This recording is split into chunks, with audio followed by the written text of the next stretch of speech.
On air. There we go. Okay, is that working?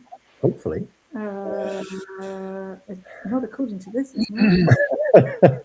The first time we went live. Oh my gosh, it's not working. I'm just checking. It's not live on ours. So It's not live on ours either. There we go. Now it's live. well, there's a delay there, I think, right? A bit of a delay. Okay, well in that case we're live. Ta-da. Okay, great. So welcome everybody to the live with Matt and Mouse and the Codraven himself, Bryan and Holly. And this is our first live of 2026. Welcome.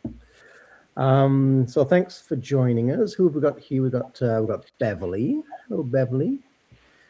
We've got Beverly hanging out, and we've got Loretta and Jason's there now as well, I think. There we go.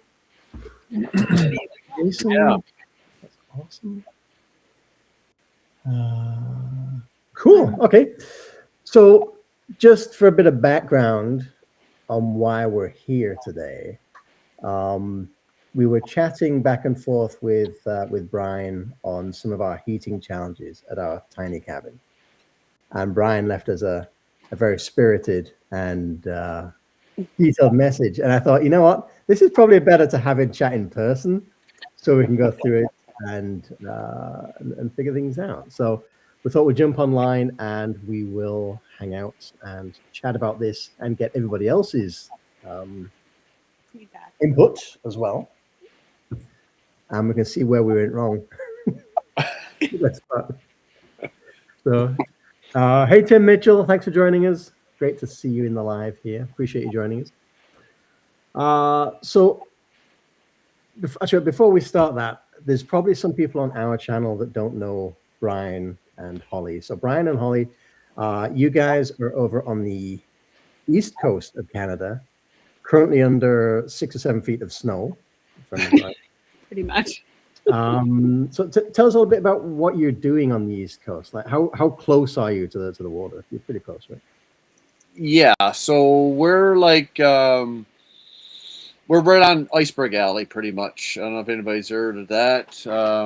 We had some icebergs here last year. Did some videos on that. So I'm hoping for some more this year. So that's right on the northeast coast of Newfoundland, we call it. The main island. Central. This is the area I grew up in. Holly's from Edmonton. So we've been all across Canada. Just moved back here a couple years ago after being gone for 20 years or so. And we started our channel with sailing. We actually bought a boat in Nova Scotia, hauled it to our house, our acreage, and refurbished it for a couple of years. And then we threw it in the water. Sailed Nova Scotia, Bedore Lakes, and one season, and then the next season we put it in the water and sailed across the Cabot Strait, which is where the ferries run from Nova Scotia to Newfoundland. We sailed it across there, 82 miles or what, nautical miles, whatever it was, 16 hours and 15 minutes dock to dock, and then we did the south coast of Newfoundland. We visited all the little communities there, and some that were actually abandoned and ghost towns. Which is what happens. Some of these places never ever had roads. Always serviced by ship or by boat. It's a coastal boat, and eventually the towns dry up. Because of the world advancing and resettlement and whatever. Mm-hmm. So we visited some of these places, and it's all on our channel. We did the season 2 there. So our channel started with the sailing for the most part. And then we got into that kind of, we bought this property and it needed a lot of work and tear down and clean up and whatever. So we've been working on that for the last couple of years. So we kind of bought this a little too soon, and that kind of killed our sailing. But since that, we sold that boat. We've got another boat, a smaller boat, one that we'll do. Because that boat we lived on for like 5-6 weeks each summer. This one now we have, we'll do like weekend sails or short trips in, but because we are in a wonderful place, beautiful area here for sailing, this coast of bays type of thing, it's there's all kinds of all the communities are on the water here, and every rocky go around the corner is a different view. So yeah, we're right on the ocean here. Yeah. And now we're farming. And now we're doing it. Yeah, we're doing homesteading. We got animals. We're getting more animals and so on. So we're doing everything. Yeah, a little bit of everything. So when you say you went for a smaller boat, like what is in terms of length? Yeah. Or? So our original boat was a 34-foot, 1967, 34-foot Morgan 34. Okay. 34 feet long, 12 feet wide, roughly. The boat we have now is a 26 McGregor, and it's about 8 to 10 feet wide and 26 feet long. With a drop keel. Yeah, drop keel. So we could go into shallower waters with it because it pulls up, the keel pulls up. We can park anywhere pretty much. We don't have to really worry about the depth of the water. Right. And it's more of a overnight boat. It's not a long distance boat. We won't have, Yeah. like the other boat, we had a shower, electric hot water tank, solar system and stuff in there. Like I said, we lived on it. So this one will be more of a weekender thing. We won't have a shower on board, but it'll be we'll have a washroom. There's a washroom and a kitchen or whatever, the galley, and be able to cook on and so on, right? So yeah. So I know we're getting a little bit off track here, but this is that cool. Nothing's off track here. Right. So like Your boat's very different. yeah, let's not talk about my boat. Maybe we should so talk you- about your boat. I can tell you about my boat. It is I don't know what year it is. It's probably a late 90s aluminum hull with a couple of holes in it that's currently in the garden. Turned upside down, awaiting repair. So Flower bed. well, almost. We have some friends at one of the lakes near us, and this boat just washed up on the shore. Oh, And they asked around, and nobody would claim it. So they dragged it out, and they kept it up for a couple of years, and said, you know what? Do you want the boat? And I'm like, I'll take a boat. And so they brought it over. I'm like, okay, this is going to need a bit of work. So now I need to start like watching YouTube channels on restoring aluminum hulls and patching holes, and Yeah, I even went as far as getting my boat license to try and So it's a 16-foot aluminum boat, is it? yeah. nice. It's that. 16? Yeah, it's actually I 16. think it's more no, like 12. 12. So it was in the trailer sticking out. So probably Yeah. about 12. Yeah. Okay. So, but yeah, it needs a little bit of resto work on it to get the seams kind of back in water shape condition. Mhm. I- Yeah. So, I'm sorry, I'm just putting on our Facebook page here that we're live with you guys. Oh, perfect. What I'm I distracted love with. Loretta's comment. No need for a shower, just jump in the ocean. so hey, Yeah, that's right. That's what I plan on doing, is jumping in the ocean, right? 'Cause Well, when we were at Bredor Lakes, we were able to jump in the water. It was a little bit hot that day. And the water is different there. It's brackish, it's a little bit salty and a little bit fresh. That was nice.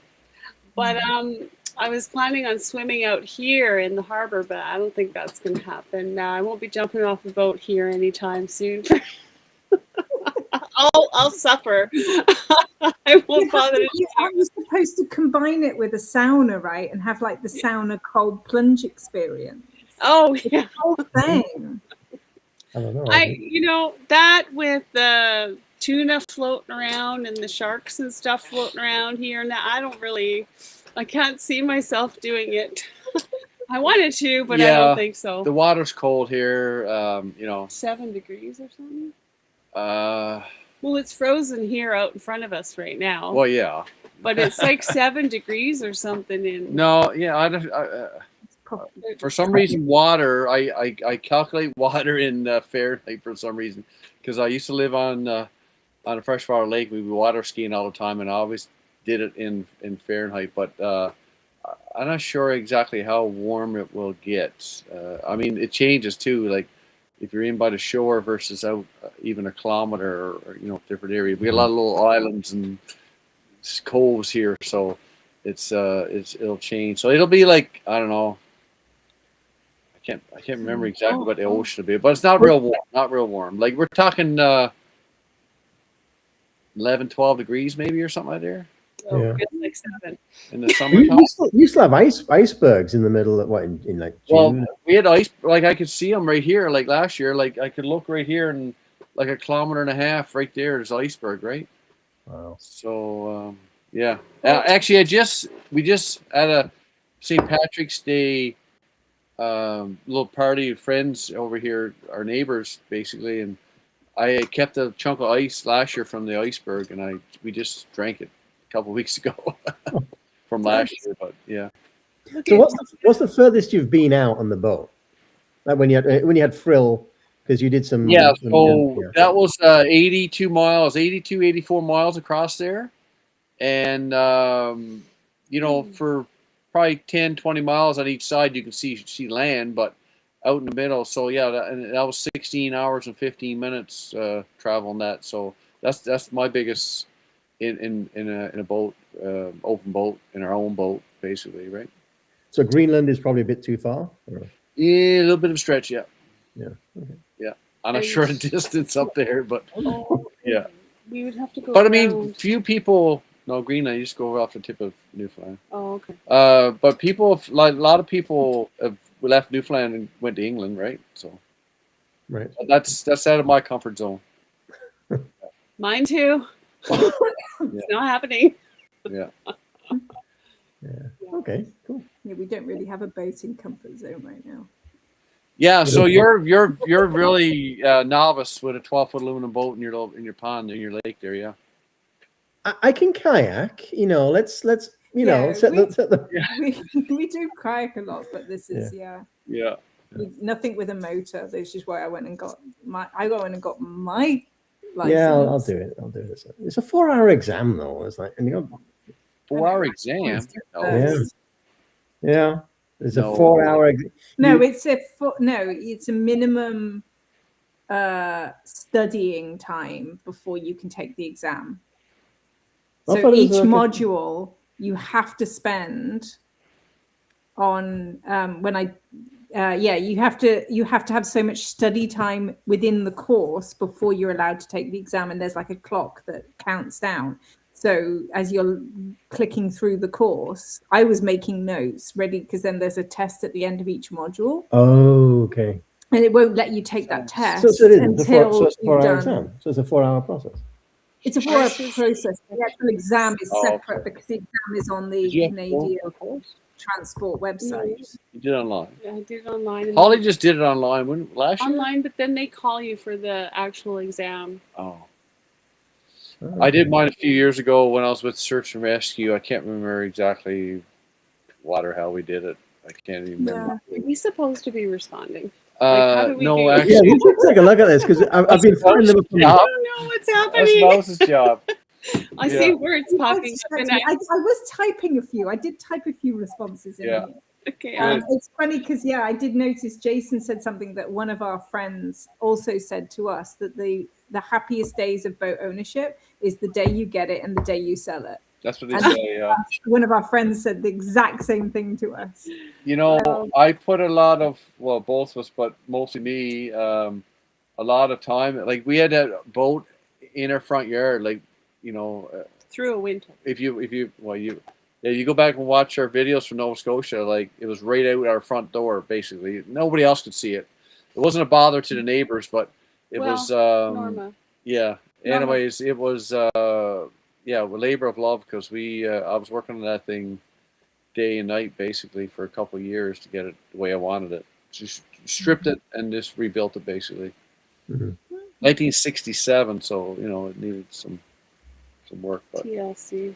the engine was solid. The engine transmission, I didn't have to touch it, but all the interior, I made my own countertop. Changed. It just had an ice box, so we put in a electric ice box and rewired it, and everything. All the new plumbing, bathroom, everything. Yeah. Compost toilet. Yeah. I had a friend of mine had. I want to say it was like a 30-foot boat. He had one. It was over on the coast, one of the little towns there. He had a slip, and he put it in there. And he would just on a weekend, he would just go and sit on the boat in the harbor, and just that was his weekend. And he bought bought this new one, and I guess he didn't realize it was a leak coming from one of the pumps or something. And so he spent all weekend. He's got them Friday, and it was a tidal dry dock. So every hour he had to wake up, readjust all the lines, wait for the water to drop, then work on it. With the clock ticking, and so the tide's coming back in again. I'm like, that doesn't sound like fun for me. No, that's too bad. No, it's it's a lot of people got boats and they sit at the dock and they don't even use them. They just use them as a cottage on the water, right? So that's fine too. That's what the boat was used for before we got her, but we wanted to actually sail it, and we weren't so big on the sailing part. She was kind of she wasn't rigged. I'll say neat and tidy for up to date stuff. And I don't have that really, I'll say, fancy, up-to-date sailing experience. But so we just left it as it is, and we just would sail with the head sail, and a lot of times we'd motor sail because, if I'm going somewhere, I'm going. I'm not waiting for the wind to get the right direction. It could take days, right? So, Right. we because it would just chug along, little 3-cylinder diesel. 5 knots an hour type of thing, and burn. We motor sailed across the Cabot Strait. That was 16 hours. It burned 6 gallons of fuel. Right. Okay. It's nothing for that distance. Yeah, that's right. Yeah. 16 hours. Right. So, but we did have to sail out and different things, and that helped us along. So yeah. Nice. Yeah, so anyway, we wish we would have. Our plan was to do that sailing for. We probably visited the most isolated area of the province, most unique. So that was good, but there was more, and we were hoping to go all the way around the province and maybe up Labrador. But anyways, we said we'd probably take 4 or 5 years, but we did 2 years, and that was it because, like I said, we bought this place and. Then this started taking priority and whatever. So, but yeah. Anyways, we'll do some sailing around here when we get this other boat in the water. Okay. So just P&J, welcome to the chat. I'm not familiar with your guests. Excellent. So this is Bryan and Holly, and they are from the Codraven YouTube channel. And we're just catching up on the things that they've been doing because they, as Brian's going to allude to next, they bought a little house that they've been renovating, or a cabin they've been renovating, and that's how we found them, or how I found them originally. I think we through Thompson and Loretta and a few other people. I forget because I've seen so many really awesome channels. But watching him rebuild and refurbish his cabin, put him on the playlist. So. Bryan, what did you buy? Because you bought a property, a couple of acres with some buildings, but they needed a bit of work, right? Yeah. So originally it was a cabin, which is what we're in right now, and it was about, I forget exactly. I think it was like 20 or something by 26 or something. It was a cabin. It was built for a cabin, probably 40 years ago. And then it was used. A couple people had it, and then this guy bought it, and then his brother came and moved back with him, and he built a separate building up by the road, and that was kind of unique. It was kind of on an angle. Then he built it, and then he built another story on it, and then started building pieces on it, and so he had 2 different brothers. Anyway, the brother that was in this place died then, and then the other guy used this as a shed. Not in the building. And yeah, not in the building. Didn't die in the building. And then eventually the other guy died, and then the kids were left with it, and then this was full of stuff, right? Like couches and you razors, name it, right? Electric shavers, and cords. Yeah. So, anyways, it needed. I mean, for most people, it was a tear down. So I jacked it up and built on 8 feet in the front. Well, actually, we tore off 12 feet in the front first because it was poorly done. So I put it back to the original cabin. So then I built on 8 feet in the front and 12 feet on the side.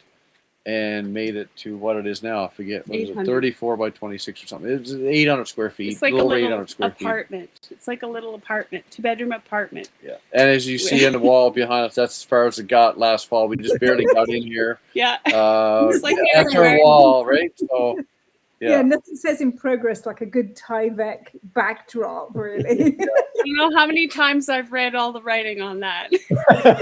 Yeah. Every day. So September was rolling around. We were wanting to get in before winter, of course, because we have an RV on the property that we hauled here a couple years ago to live in, because I could have stayed in my hometown, the house I grew up in with my father, but it's an hour's drive. So that's like 2 hours of your day gone for nothing. So I said, we got to stay on the property. So we bought an RV, put it here. Then last year I put a roof over it and made it more comfortable, and we lived in that. And in the winter we rented a place last winter, and not this past winter, but the winter before. And then so then last fall I said, we got to get in this place, right? I got to get it. So I sawed logs the year before, cut logs, hauled them home, and milled the lumber, and did the place over last summer. And we had one of the hottest summers ever last summer. I remember being up on the roof shingling, and the heat was coming down. Yeah, it was crazy. It was great for shingles, for sticking and stuff, but it was hard on the body. And I look at the water, and the water's flat calm, and I should be out in boat, but I'm up on the roof shingling. Anyways, that won't happen this summer. So anyways, and then the phone rang September, and a job opportunity came up that I couldn't turn down. So then I was really under the gun then, because I wasn't finished. I had no insulation, no electrical, no plumbing done. So I had to get my ass in gear and turn it up a notch. And anyways, we got in here in October, I think. On my days off. So we just got in here in the nick of time, and we just plastic on the inside. And actually a couple weeks ago we did put up some drywall on the ceiling and did a couple panels on the wall, but the weather's been so nice. I've been in the woods still cutting logs for other projects. So anyway, we'll get through it over the summer. It's livable. Nice. Oh, that's awesome. That's it. I think once you get it to that livable stage, it makes it so much easier, right? Yeah.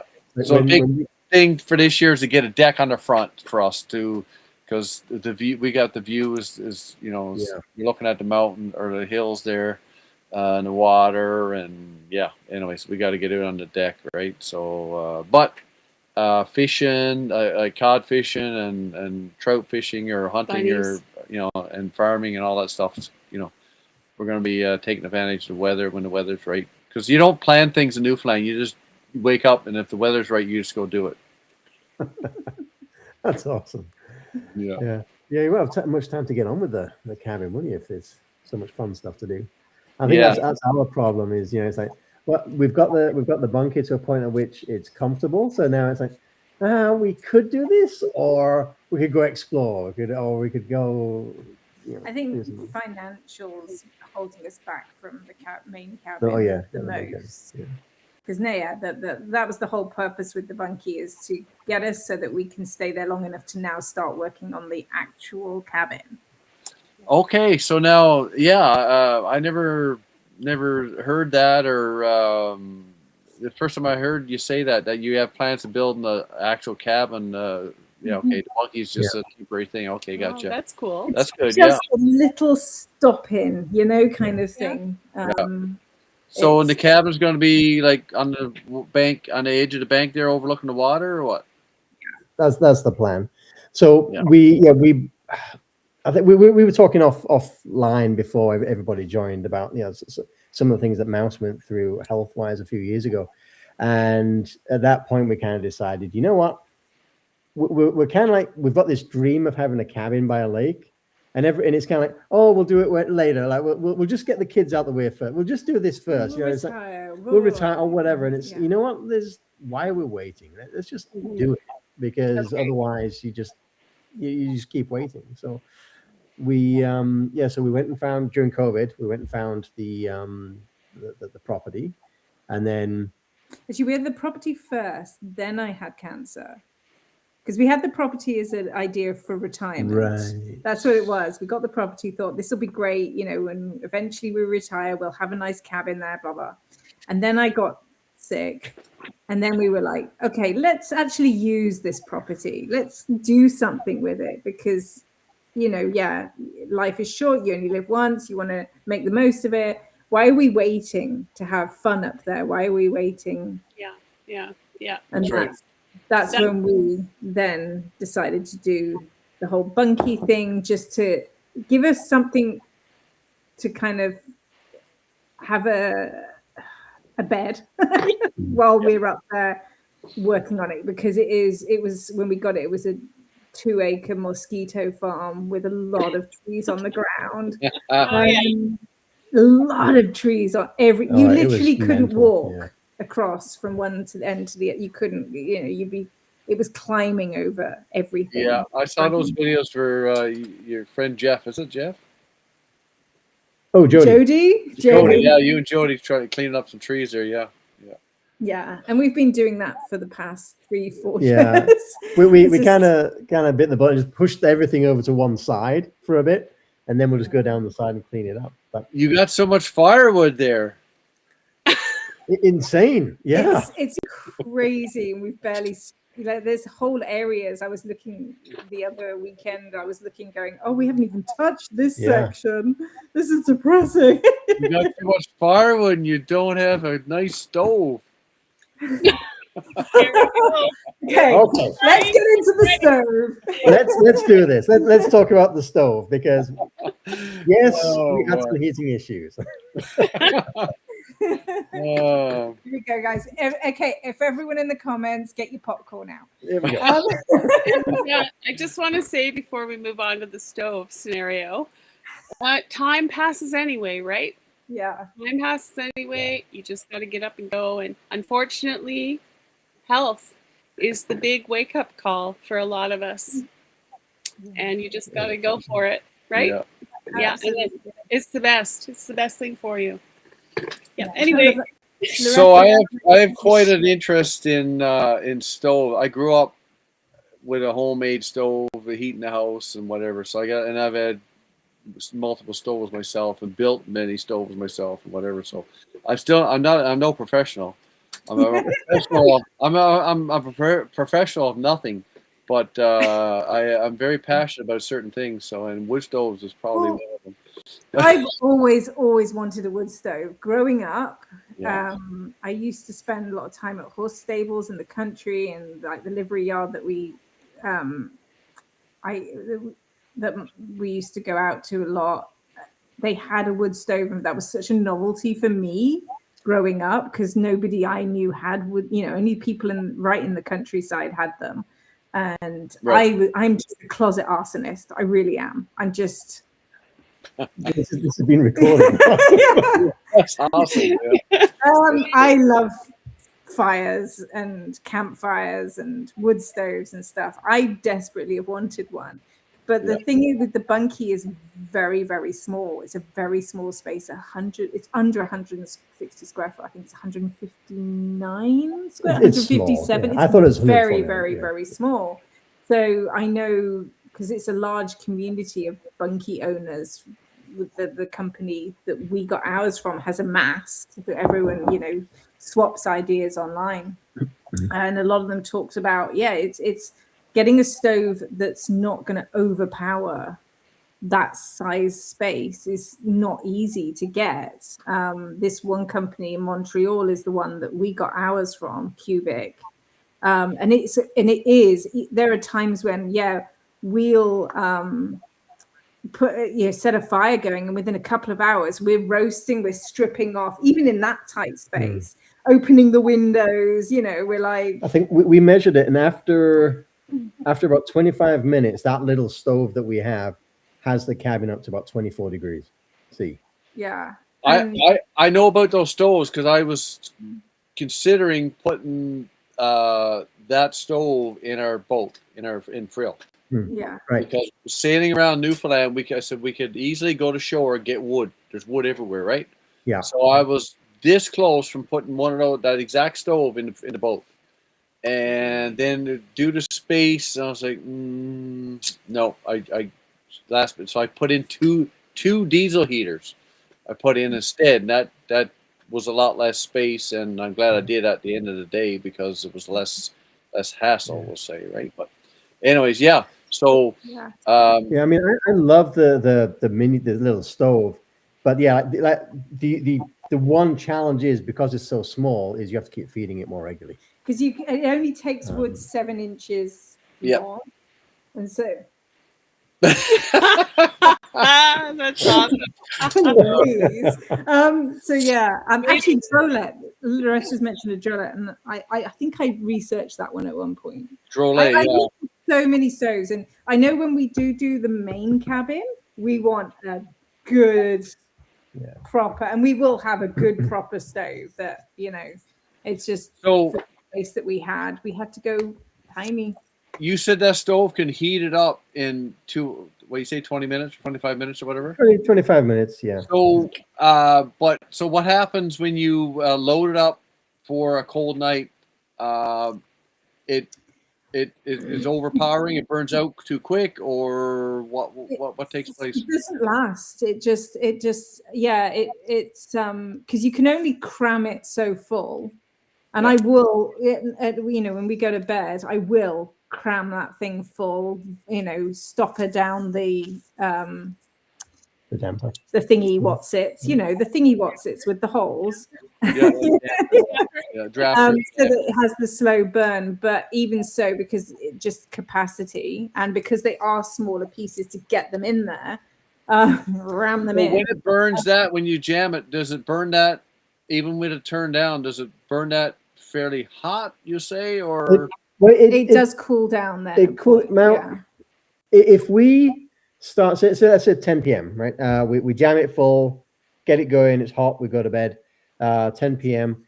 By about 2 a.m. So 4 hours. It's gone. It needs it's to be just redone. ash. So so one of us gets up at that point and kind of relights it for the next 4 hours until we get up in the morning. So you have to relight it, or by that time, or can you just? Well, typically we just leave the diesel heater running overnight instead, just really, really, really low. So that's how we handle it. We don't get up. We're too lazy. We don't get up. We just let the diesel heater do the job. The night that we had that diesel heater complete failure, I was getting up every 2 hours and just adding wood. So it was enough in there after 2 hours to still just add wood to, and it would. Yeah, so but 2 hours. Yeah, that's like the stove in our tent. That's about 2 to 3 hours is what I'm getting out of that. And that's just something I threw together basically. But but you could get so from what I'm seeing is the space that you're taking up with that stove that you already have. Not much more space. Like I'm sure you can get a stove in there sideways, one a little bit long, like Drolet, or I forget the other names or whatever. You could get one that will actually take a decent junk there that you can turn down. So like our stove here that we have, like I had to toy with it because stoves come and there's only so much that drafter lever will go, right? So I find you have to fine tune your stove for your wood, for your conditions, your chimney length, your size of that you're trying to heat up. Like there's, they come out of the factory set for warming, but you still need to tweak them. So in my case here, the big stove, it has a hole, even with the drafter turned all the way down, it has a hole the size of a toonie, we'll say.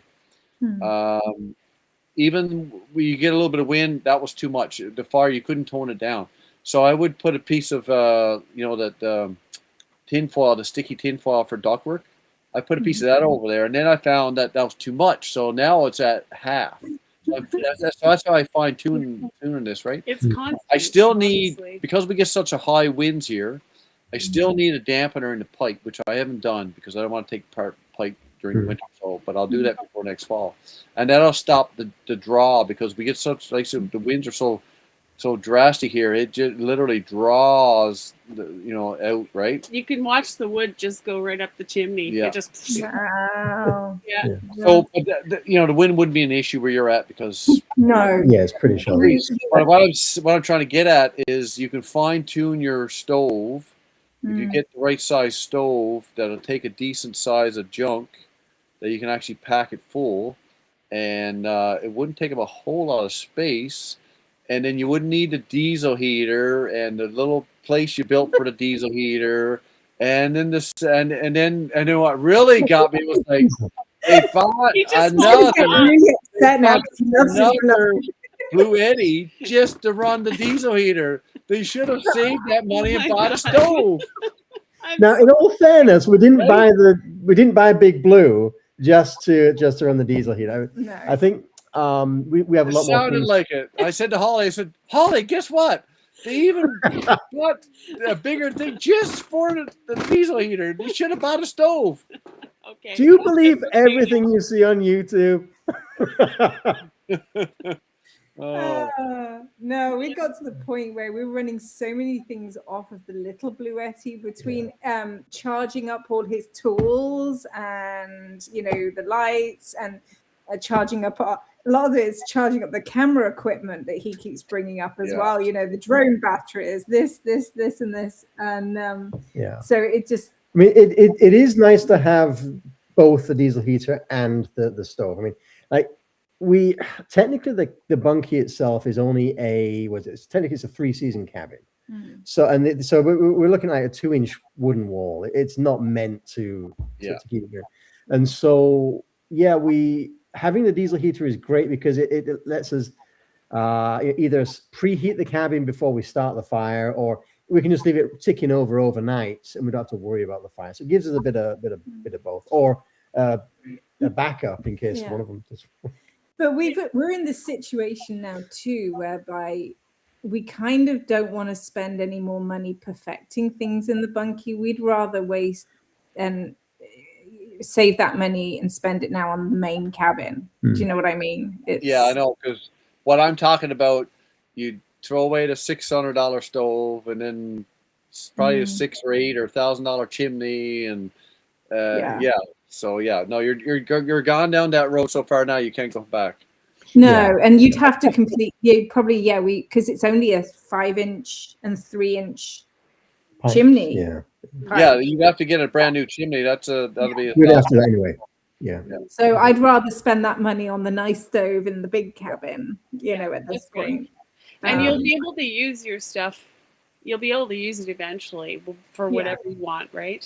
Okay, so I'm just going to give you a little bit of advice before you. This is probably down the road. Oh my gosh, more advice! When you buy a stove for your cabin, the big cabin, don't buy it at a Kent or Home Depot. I can't. You don't have Kent there, but Home Depot, like the $1,500 Canadian Tire, you need to double that if you want a good stove. How about yeah. And buy a stove. A lot of the stoves they sell are cheaper ones. The wood goes in crossways, we'll say, right? Like, it goes in like this. Yeah. You don't want that. You'll hate it because the wood is always falling out and the ashes are falling out. You want a stove where you put the wood in this way. Okay. You understand? Yeah. So some stoves you can do either or. Like our stove here, you can do either or. But you want the firebox deep, so you put the wood in this way.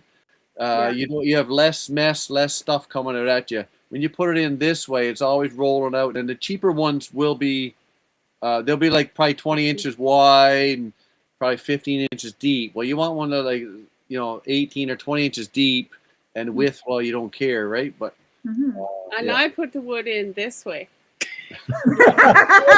Not that way, but this way. Just three different. So like I said, you get the benefit of both. You put the wood in end on because you'll be a lot more happier with it. But and you don't go in there. You got 1,000-foot space and you want a stove to heat 1,000 feet. No, get the one that heats 2,000 because then that's the numbers they use. It won't suffice for your cold conditions in the winter when you really need it, right? Right. Yeah, for sure. So Thompson is dragging us down, getting us more information, or dragging us down, not dragging us down the path of more information. Good. About our big cabin. We've been looking around, and initially we were looking at getting some sort of either a timber frame or log cabin, and then we priced it up, and we decided not to do that. So what we've been looking around at some other cabin kits that are actually designed for full cabins, so we can do it ourselves. And I think for size wise, like square footage, we're looking maybe around 1,500 square feet ish. Because one of the things that we were thinking, or I was considering, was, you know, we're building this home on this property, and we want to make sure we kind of balance build cost versus value or resale cost. Because if we're going to spend, like, not that we would, if we said 2 million on a property, on a build that's actually only worth like 1 to sell it, it's kind of just a waste of time. So we've been trying to look at the best way, or most economical way we can build our next home. And because it's going to be like hopefully our last home, we're going to want it around kind of 1,500 square feet. So we have space for a guest room and laundry and storage and stuff like that.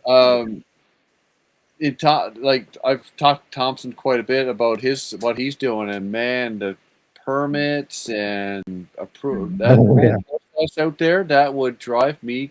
Well, I wouldn't do it. Yeah, we've had discussions about that. Yeah, it's crazy. I can't believe that they're doing that.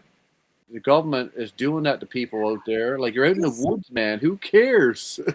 Yeah, and it's a different jurisdiction. Even though he's quite close to us, it's a different jurisdiction. Yeah. And he's been actually, we were chatting to Thompson about it. He's been talking to the guys of our jurisdiction to get advice. Our jurisdiction, thankfully, and hopefully they're still like this, are much more open and helpful than his. Yeah. So guess what? Where we are, it's a free for all. And I mean a free for all. We do what we want, Bill. We haven't got to ask nobody for no approval or nothing. On nothing. I pay a $25 permit to go cut trees across the road in the wide open country. I don't own it. I don't need to own it. The government owns it. I go cut it. And a $30 permit to mill as much lumber as I want for the year, and that's it. Yeah. And I can bring it home and mill it and build what I want. Well, we've always wanted to visit the East Coast, so we should just. Well, you know, here's the thing. And guess what? Bryan talks about. When it's built, I don't pay any taxes. Okay, so Bryan's talking about all these great things, but I mean, for everything that you get, you have to give too. You know, it's lovely that we don't have all these permits and things like this, right? But then there's other things that we have to kind of give up on, right? Like, we're not close to amenities, right? There's always that travel. And, you know, we don't have the lush trees. Holly's trying to make it sound bad so we don't get an influx of... the great you trying to talk us out of this? Or? The thing is, right? Like, I feel like I'm in a really blessed spot where I know what's going on the West Coast, but now I know what's going on the East Coast. And there's really some give and take, really, right? Whatever we have here, we're very grateful for. But then there's that part of me that really misses where you are. And yes, there's all kinds of this and it that, goes back you know. to, like, Newfoundland was settled from people coming and just rolling up on shore and setting up shop. And then eventually, you know, migrated inward, and then eventually most of the towns got connected by roads, but we still live off the land. It's tradition to you just go and do what you need to do to make it happen, make it work, right? We don't pay property taxes, but the roads, you might as well have a horse. Yeah. Like, the roads what do you are really expect? bad. So, well, that's it. Like, we can't Right? talk too much about that. Like, we can't, you know. The government plows my yelling street. it out. Like, they just come here and plow my street, and I don't pay nothing. I pay $200, $190 a year for garbage pickup. I don't pay no water. I don't pay no sewer. I don't pay no property tax. No permits for nothing. Do what I want. Anyway, so yes, you should come visit. Yeah. Come and see for yourself. You can bring my kids along with you, because I And have that's them here unheard too. of anywhere else in the country. Unheard of. But that's the way of life here. Yeah. Yeah, we started looking at the hoops that we're going to have to jump through, and they're very similar to what Thompson's been through with you have to register as a home builder, and then you have to get permits, and then you have to, once you've been through that, then you have to, you have to do an exam, don't you? Oh yeah, he has to do for us to be able to build this ourselves as the main contractor. We have to do So I just see Loretta, Jason here. You have septic and well. Okay, so here's another thing. So if I go get a raw piece of land, yes, I have to go get a septic. Now, right now, roughly you're looking at about $20,000 for a septic design. Okay, to have it approved or designed and approved and put in or whatever. So you don't have 20 grand there. And then if you want electricity, well, if you just get a piece of land, you want to put electricity, they won't give you electricity until you get the well done. Septic. Or the septic done, okay? Yeah. So that they got you over a barrel there, right? But if you get a piece of land and clear it and say, well, the hell with the grid, we got Starlink, that's wireless, and we're going to put up some solar panels. Bingo, you don't need to bother with anybody. Again, it's a free-for-all. It's only if you go to hook up to the grid is where the septic comes in, and that'll cost you 20 grand on top of your electrical permit and your approval, okay? So I tell people if they want to move here or whatever, don't look for a piece of raw land, because that's going to cost you a fortune to have equipment come and backfill and so on. Go find an old house that's fallen down, and there's many of them, and you refurbish the house or you tear it down, build a new one. At least you got your property developed. You got a septic system there, or you got the power already hooked up or whatever, right? So there's it can cost you nickels and dimes, really. But there's a lot of hoops. I think my favorite one is that as a home builder, I'm responsible for all the warranty work for the next 10 years, even if we sell the house. So I'm like, we better make sure that we've done this properly. Wow, I can't even imagine that. That's crazy. But it's a journey, Brian. It's going to be awesome. It's going to be fun. And if nothing else, okay, well, we're here to support you, whatever decision you choose to make. If nothing else, we'll let you cry on our shoulder, or we'll celebrate with you. It doesn't matter. But have you guys considered one of those home packages that you just click together? Click together? Where have you been, Holly? Yeah, no, I mean, there's some really cool systems out there now. They're prefabbed, right? Prefab. Yes. Yeah. And I can't imagine if you wanted to do a C-can thing, like a special C-can, like bring in 2 C-cans and start building those, right? He thought of that originally, but because of the... Imagine the hoops. You'd have to have your own engineer. Hang on, you'd have to be your own engineer to make that work, right? I want to hear the story. He did actually, because we've watched YouTube channels where people have made stuff out of sea cans, and he thought that's a really cool idea. But when you how hard could it be, really? When you look into the insulation side of it, especially metal in somewhere like northern BC, it just the amount you have to do with the vapor barring and the moisture control, the insulation. I think they mostly spray on right onto the metal, and that takes care of there's that. But see, the other thing is, I didn't really want to go through dealing with an inspector when I had a C-can, because that would just be like a whole new layer of pain. So, but just as Loretta and Jessica point out, prefab, and I think that's kind of what you were talking about, Holly. Yeah. having a prefab house. That's right. We found a couple of companies that basically do something very similar, where they ship you the house on the back of a truck and you assemble. That's right. Yeah. But what about a mobile home, guys? Isn't there a mobile home company? What he likes. And there are a couple that we've seen. I've lived many years in mobile home. We actually, that's what we had up at the up in Fort George and Prince George. We had a mobile home there. And in my previous life up in Fort McMurray, I had 2 or 3 mobile homes. They're great. Yeah, we've seen, I think the most recent, because we've bounced around from one company to another while we're doing our research, and we found now one where they ship you the walls and you put them up yourself. Yeah, they ship you everything. So, and I think it ends up being like, technically it's almost like a regular stick-built house, but they give you all the cladding and everything, so it looks like a log cabin when it's done. And interestingly, when we were talking to, I think John, our neighbor, and one of his comments on that was it would actually make it much cheaper to insure. Because apparently, yeah, log homes, I didn't know this, but log homes are more expensive because there's just so much more hassle to repair. Because if you have a fire, they have to basically disassemble it all down, do the repair, then rebuild the house. Whereas well, the company there, did they rebuild yet? The company there in Williams Lake? Oh, Pioneer. I'm they not sure. Down, didn't they, last year? Yeah. Well, I don't know how bad it was. They lost a good chunk of their yard. Yeah. Yeah, being in a fire area. Yeah. Everything we do, we're having to take that into account too, because it's such a bad forest fire region.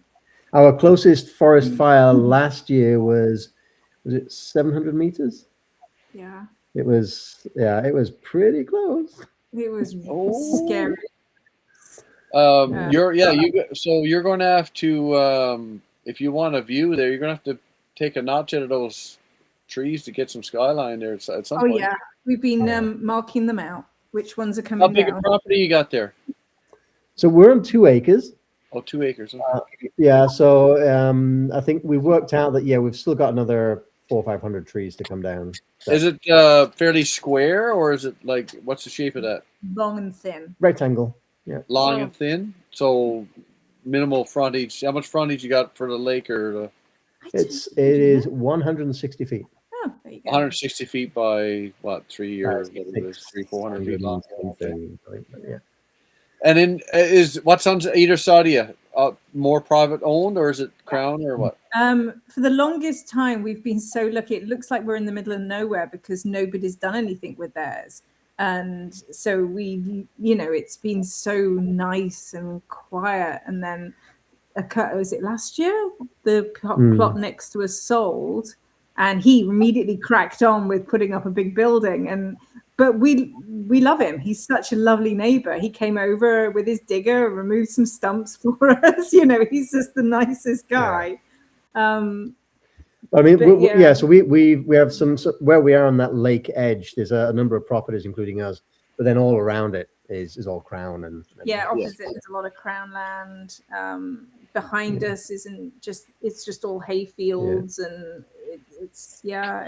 And I'm just saying, Loretta and Jason, like, if you happen to be heading this way, we discovered another 17 trails that are quadable. So I'm just putting that out there. Quadable trails. Nice. We did get stuck, but it was deep snow. So that's the plan. Cool. Yeah, so you got lots going on. You're going to be a while yet. Well, you'll be years getting through the red tape to start. Confidence. They don't move fast, and I'm sure Thompson can attest to. I couldn't believe it. I thought, I was like, oh, man, you got to be kidding! Like, the stuff he was telling me and the money it was costing, I was like, I just wouldn't do it. I was like, man, that's nuts. Yeah, but we lived in BC. We know about regulation and government. They're highly regulated. Well, we lived in town and we didn't do. No, but even with everything else, like your vehicles and your insurance and how that runs and everything, everybody's got their hand in the pot, right? Yeah. Although our neighbor has filled us with, I'd say, with confidence. Watching his, because he's gone for a metal building to start with. He eventually was going to do a cabin, but then, with everything going on in the world it is right now, he's kind of just gone with his workshop instead, and he's adding a mezzanine to it.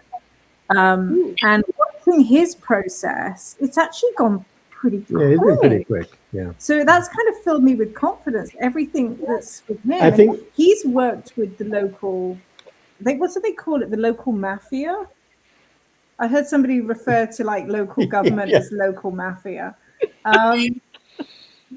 And they seem to have worked with him quite well. The biggest thing he's had is just local contractors being slow. Yeah. There's a saying of working on caribou time, and it's a thing. Yeah, that's everything. That's everywhere, man. You can't get nobody to work anymore. Anyways, yeah. And you know, you guys are working full time, so you kind of, you got weekends or whatever. That's it. We work full time. We have at least one kid still in high school, one in university. So it's there's a certain amount that ties us, and time and money are the biggest crunches. Yeah. These holdbacks. We'll get there. You'll get there Absolutely. eventually. If not, you'll just retire and you'll still be going there. I'll still be cutting trees down. We'll be the oldest, builders on YouTube. I'd love to get out on your property and start cutting there. Yeah. Dude, bring a chainsaw. We will send you a chainsaw. Go nuts. Yeah. Oh man. Yeah. The trees are so much taller than ours, right? Yeah, they are pretty big. Yeah. We have big sky here. Like that's what it is here where we are. I mean, we do have little stands of trees here and there, and across the way, the hills and stuff. You can't do anything. Can't even get into the bog in the summer. But on our land, though, it's just big sky, right? That's all you see. Can you see a lot of northern lights from where you are? Oh, absolutely. Not much here. No, I do know this for a fact. We can just look outside on a clear night and see all the constellations. And our neighbor's just behind us. She's no longer there, but that whole area just lights right up with northern lights right over the ocean. Yeah. I've seen pictures of it. It's beautiful. We're usually in bed by dark, so I don't see them. And I'm wandering. I have an app on my phone to tell me when we have, when it's a high likely of seeing it. It's a little harder for us at the bunkie because we're so treed, so we have to haul our butt to the lake if we want to go see it, which I've been dying to do, and it would be amazing to see it over the lake. And my app, every morning that we're at the bunkie, my app will show me how it told me at 1 a.m. that there was aurora to go and see, and I'm like, now I see it. It's more in Labrador here, like the farther north you are, the more likely, right? So we're too far south. It's more Labrador. They get lots of that up there. Yeah. And when I used to live in Fort McMurray, right? So, but yeah, we're too lower on the latitude there. We should do a road trip, just like drive. Maybe.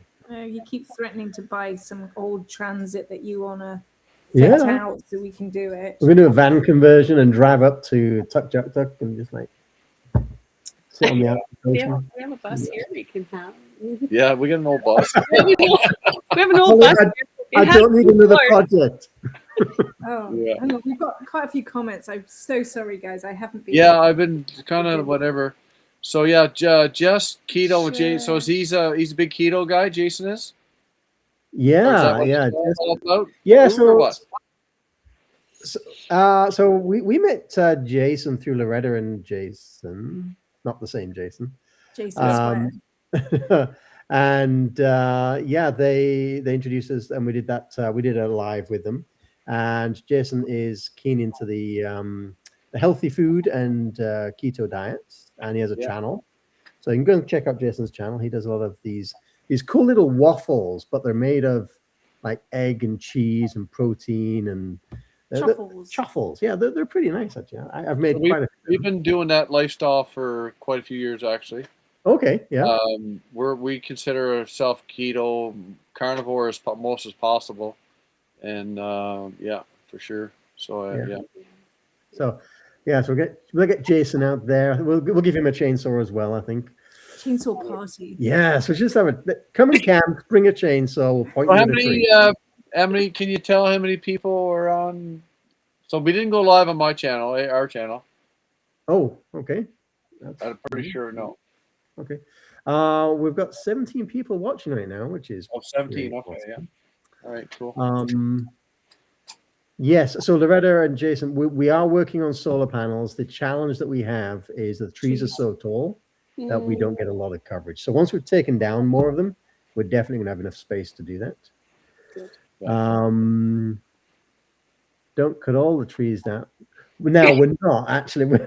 We've worked out that we can still leave probably like at least half the property covered in trees, and we'll have more than enough space to do everything. So that's good. We're just on the verge of getting some panels and batteries here now. I got the inverter; it's already purchased. So even though we're on grid, but we're going off grid, or not off, but we're going partially off grid, I guess. That's cool. That's cool. Yeah, right now we're very off. We're debating. We are very off. We've been debating how on we want to go, because technically we do have access to power if we get BC Hydro to do some funky stuff. But we'll see. I don't know. That's a bit of investment there. Yeah, you can probably, if you got to buy, like, I don't know, around here, like if you need poles to get to your property, like it's like, I don't know, $7,000 or $8,000 a pole or something like there. So I mean, that's a good chunk of solar and battery. Yeah, that's it. Yeah. We thought if we plan it right and get enough panels, then we'll just do one-time investment. Krista, thank you for asking. My surgery is scheduled for this Tuesday. So, yeah. So we're actually going to be taking a small break. Yeah, we're going to take a small break. I am not anxious, worried, or terrified at all, but it will be fine, I'm told. Yeah. What else do we have? You better bolt those panels down with the kind of winds you get, Brian. Yes, Krista, it's crazy. I was at work and I was checking my phone at the camp in the breakfast in the morning, and it said that the projected wind gusts for here was going to be 143 kilometers an hour, and that's when I was like, "Oh crap, I got to get home." And, wow. Yeah. So later that night, I was home. So yeah, it gets pretty crazy here in the fall for sure. We've got a special guest star. Hello. Oh, geez, I was talking puppy talk, and now we got bones there. Our FOMO dog. She's always afraid of missing out, aren't you? You beautiful Patty. Aw. Our poor little boy. Our poor little boy who's going blind, believe it or not. What? Oh, gee. Yeah. In that one eye, or both? No, both. He has apparently we took him to the vet with a cataract because we noticed he had a cataract growing, and they said there's no point in taking the cataract because he has a degenerative retina. Oh. So he won't. It doesn't hurt him. You know, apparently dogs rely a lot more on their nose and their ears. Yeah. Right? So it's just, we just have to learn to chinkle a lot of things when we're around. He has to start learning some new commands. Oh, sweet. Running into trees and things. Oh, sweet. Yeah, and he'll figure it all out. No problems. Yeah. And is this a serious kind of surgery that you have to go for? Oh, yeah, I should probably elaborate on that a little for anybody who doesn't know. If you want to. I'm trying. I thought I knew. I thought you mentioned it, but I'm drawing a blank. Yeah, I did. I mentioned it, I think, on like a couple of videos, because it's essentially I'm having a heart valve replacement, and a few other things that they want to do while they're in there. Yeah. And so I had to mention it on a couple of videos because in the background there's mouse hauling logs around, and I've been told that I can't lift over like 15 pounds. Yeah, that's So right. I'm just stood there and I'm like, if I don't say anything, people think I'm a right dick for not like helping my wife out. So that's why I mentioned it. But yeah, I'm having a heart valve replacement on Tuesday. You should have just left it alone and said you're going for a penis reduction. Oh my god. Well, as you know, Brian, the struggle is real. Yeah. Oh my gosh. Shame. We just went in a very different direction there. Yeah. This is not the OnlyFans. This is the YouTube. So I sort of feel bad that I asked now. Took something very, compassionate and turned it right around, didn't ya? Anyways, we have another YouTube friend that had that done last year, and he's doing great. Yeah, Larry. Yeah, it is interesting because I think the more people that I talk to about it, it's a really common thing. Apparently, it's not, so I'm like, they do like 2 of these a week or something, and yeah. It still doesn't stop you feeling anxious about it, though. That's right. That's right. Sure. Right. Yeah. They're yeah. It is. So. Anyway. Yeah, you'll be fine. You're in good shape. You'll make it. You're young enough. You'll be fine. And we'll be rooting for you. Thank you. Sure, absolutely. Yeah. Thank you. Yeah. So our channel will be a little bit quieter just for a few weeks. Yeah. So, although, you don't have a bunch of videos in the queue that you can post while you're gone? I've got some. Yeah, I've got one that I need to finish editing, and it is one of those things where I was hoping to get it out today. The challenge was that because I've been trying to get work all lined up so that I can take the time off and get them on stuff. It's been crazy busy. But yeah, I think maybe I'll just sit in my chair with my laptop and just edit the stuff that I got ready to go. That's my problem. I record stuff, and then it starts piling up, and next thing you know, I'm a week out, 2 weeks out, and so that's lately I've started putting 2 videos a week because I got so much stuff. But all right, I guess you stop recording, stop videotaping stuff, I guess, or slow down. And I noticed you've been doing quite a few more shorts as well. Is that like? Yeah, I do a lot of shorts. I don't know, just the shorts are current though, right? Like, they're like that day. So like today I was sawing the first time for 2026, so I did a little short. So the most part. And then sometimes I'll do, if I go in the woods and I'm doing a fire, I'll take 3 or 4 shorts and I'll do a couple that day, and on the next day I'll do a couple more or whatever. But yeah, they're fairly current. But yeah, Nice. Yeah. Especially with the rabbits now. Yeah, and the rabbits, we got we got young rabbits there now, and we got another one. We got 3 of them. 3 of them were pregnant at one time, so we already had kits from one, and another one down in a couple days, and a few more days after that, another one. So, so we'll soon have lots of bunnies running around here pretty quick. Nice. Yeah. Krista. Oh, not that one. That one. Sorry, the scrolling so fast now. Krista, 10 a.m. apparently. I have to show up and be there for 10 a.m. Jason says they're not short, they're average. See? What are we talking about again? Are we going to... It's another... Oh, you know no. what? Are you guys still on that? We don't have to talk about that. It's okay.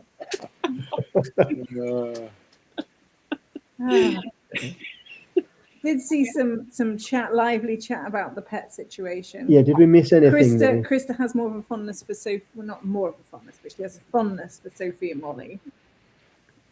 You know what? I've met Sophie. Well, you've met Sophie and Molly. They're a lot of fun. Molly. Yeah, they're really nice. They're YouTube celebrities. They are. Yeah. Keep working at it, Paddy. One day you'll be as big as Sophie and Molly. Yeah. Rexadoodle. Yeah. The character. Yeah. Did we miss any questions? Does anyone have any questions out there in question land? Yeah, we've been just chatting away, so. Yeah. I think we covered everything. Awesome. All right. Well, I think we should probably let everybody get back to their weekends, because as much fun as this is, I think we need to get out and do something. But hey, thanks for hanging out with us, guys. I really appreciate it. Yeah, no, it's great. Our pleasure to chat with you guys. And all the others that are hanging out with us too. Oh yeah, and the other people there. I mean, it's 7. It's it's 20 minutes to 9 here, so it's keep it up on our bedtime. But you guys are just getting ready to have supper. Yeah, I should start cooking. I've got a few beans to sow first. My veggie crop is substantial on the side here. I vowed I was going to start my beans before I can even think about dinner. Yeah. I'm so behind. I need a bigger garden. I really do. I need a bigger greenhouse. Bigger everything. Everything. Well, we've got 2 acres. We just got to move there and make it happen. So, Yeah. I'm going to need such a big greenhouse when we're up there. yes, it's going to be awesome. That's something else to build. I know you want chickens. Yeah. Well, Next homestead hangout. Yeah, sure. Yeah, I'm assuming he's inviting us there. Yeah, sure. absolutely. We'll join you. Yeah. We should probably do more than one a year, I guess. But Yeah. all good. Yeah, for sure. All Jason right. is a much better moderator at this than we are. Yeah, he does this every day, every week. So Yeah. he's awesome. All right. Well, hey, thanks everybody for hanging out with us. We will see you next time. Bryan, Holly, fantastic to chat with you. Great hanging out. It's nice to chat with you guys. Likewise. Yes, Yeah. thanks guys for having us, and everybody in the chat there is great. Yeah, we'll be thinking about you guys. And good luck Tuesday. We'll be thinking about you. Yeah. Yeah, for sure. Thank you. It's Appreciate it. both of you. We'll be thinking about both of you. Yeah. Yeah. You too. Oh. It's all about you. Yeah. All right. Thanks, guys. Have a great weekend. We'll see you next time. Thanks. Okay. You too. Bye-bye for now. Bye.